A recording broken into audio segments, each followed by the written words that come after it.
ng pag-asa at pagmamahalan. Sa bawat tahanan, may kanya-kanyang kwento, may ngiti, may tawanan, at minsan may pusong naghihintay ng yakap. Ito tungkol sa isang pamilya, sa pag-ibig at sa tunay na diwa ng Pasko. Ang tatang si Tin ay nagdodrawing ng Christmas tree. Samantalang, ang kanyang mama ni si Shai ay abala sa laptop habang kausap ang boss niya sa telepono.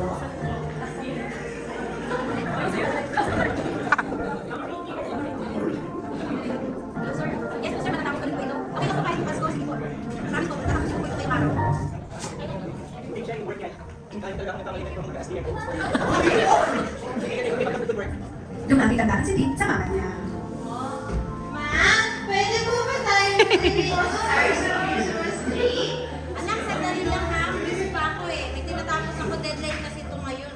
Lagi na lang busy si Mama.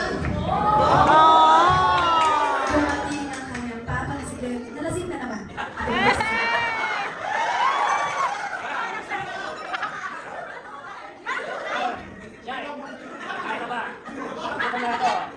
Ayaw mo naman maluto ng kayo. May tinatapos pa ako. Ba, drawing tayo. Ay nako, pagod ako. Bukas na yan. Sa bawat mamaya na at bukas na lang, unti-unting nasasaktan ang puso ng tata.